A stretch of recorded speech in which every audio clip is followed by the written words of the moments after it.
வணக்கம்.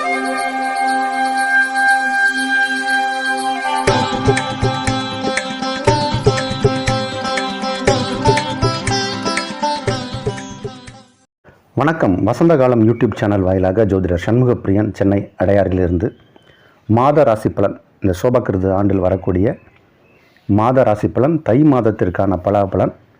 இது ஜனவரி மாதம் 15ஆம் தேதி முதல் பிப்ரவரி மாதம் 12ஆம் தேதி வரை மிதுன ராசிக்காரர்களுக்கு எவ்வாறு பலனை செய்யும் அப்படிங்கிறதான் இப்போ பார்க்க போகிறோம். சூரியனை மையமாக வைத்து சொல்வது தான் மாத பலன், சந்திரனை மையமாக வைத்து சொல்வது தினப்பலன்.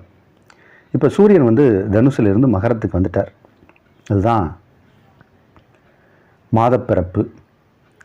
தட்சிணாயனம் முடிந்து உத்தராயணம் ஆரம்பம்.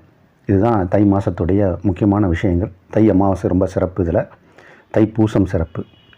இப்போ மற்ற கோள்கள்லாம் எப்படி இருக்குன்னு பார்க்கணும். வருட கோள்கள்னு சொல்லக்கூடிய ராகு, கேது, சனி பகவான், குரு பகவானின் நிலையில் மாற்றம் இல்லை. மற்ற கோள்களின் மாற்றம் என்னன்னு பார்த்தோம்னா, தை மாதம் 5ஆம் தேதி 19/1/2024 தனுசுக்கு சுக்கிரன் வர்றார். அதாவது உங்கள் ராசிக்கு 6ஆம் இடத்தில் இருந்த சுக்கிரன் ராசிக்கு 7ஆம் இடத்துக்கு வருகிறார். தை 13 27/1/2024 மகரத்துக்கு புதன் மாறுறார். உங்கள் ராசிக்கு 7ஆம் இடத்தில் இருந்த புத பகவான் 8ஆம் இடம் செல்கிறார். இதை ஏன் வலியுறுத்தி சொல்கிறோம் அப்படிங்கிறத பலனை நீங்கள் முழுசாக கேட்டிங்கன்னா புரியும். அதுக்கப்புறம் தை 21 4/2/24, அதாவது பிப்ரவரி மாதம் 4ஆம் தேதி மகரத்துக்கு செவ்வாய் மாறுகிறார். உங்கள் ராசிக்கு 7ஆம் இடத்தில் இருந்த செவ்வாய் பகவான் 8ஆம் இடம் செல்கிறார். 8ஆம் இடம் சென்று அங்கே உச்சம் பெறுகிறார். இந்த மாதிரி ஒரு கிரகநிலை இது மிதுன ராசிக்காரங்களுக்கு என்ன மாதிரி பலனை செய்யும் அப்படின்னு பார்த்தோம்னா, இந்த மாதத்தை பொறுத்த வரைக்கும் உங்களுக்கு ஒரு மத்தியம பலன் தான், ஒன்றும் சிறப்பாக சொல்வதற்கு இல்லை.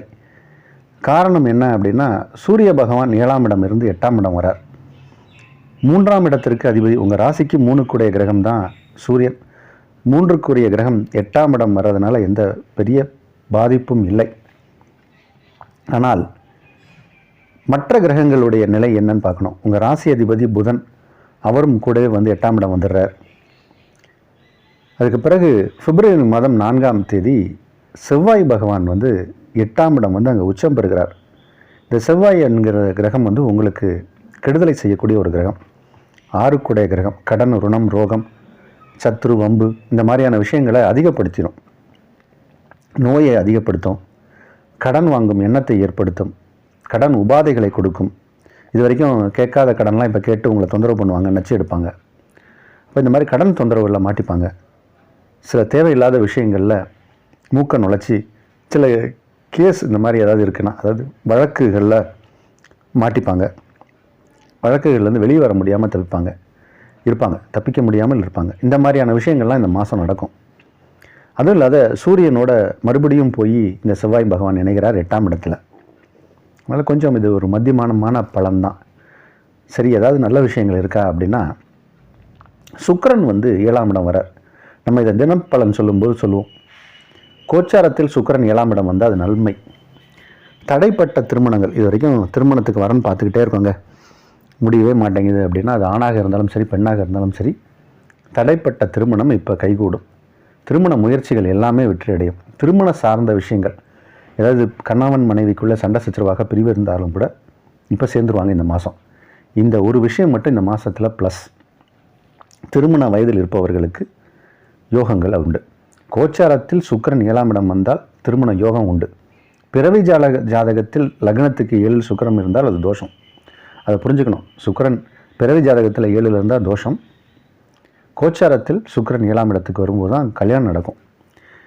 அதனால் ஒரு மத்தியமமான பலன் தான். இப்போ தான் நீங்கள் அஷ்டம சனி பிடியிலிருந்து விலகி வந்தீங்க. ஆனால் என்ன பண்ணுறது, ஒரு சில நேரங்களில் இந்த மாதிரி ஒரு சில மாதங்களில் கிரகங்கள் மாறும்போது சில பிரச்சனைகள் வரத்தான் செய்யும். ஆனால் பயம் ஒன்றும் தேவையில்லை. உங்களுடைய பிறவி ஜாதகம் வலுவாக இருக்கும்போது, நல்ல தசாபுத்திகள் நடக்கும்போது இந்த மாதத்தை பற்றி நீங்கள் பயப்பட வேண்டாம்.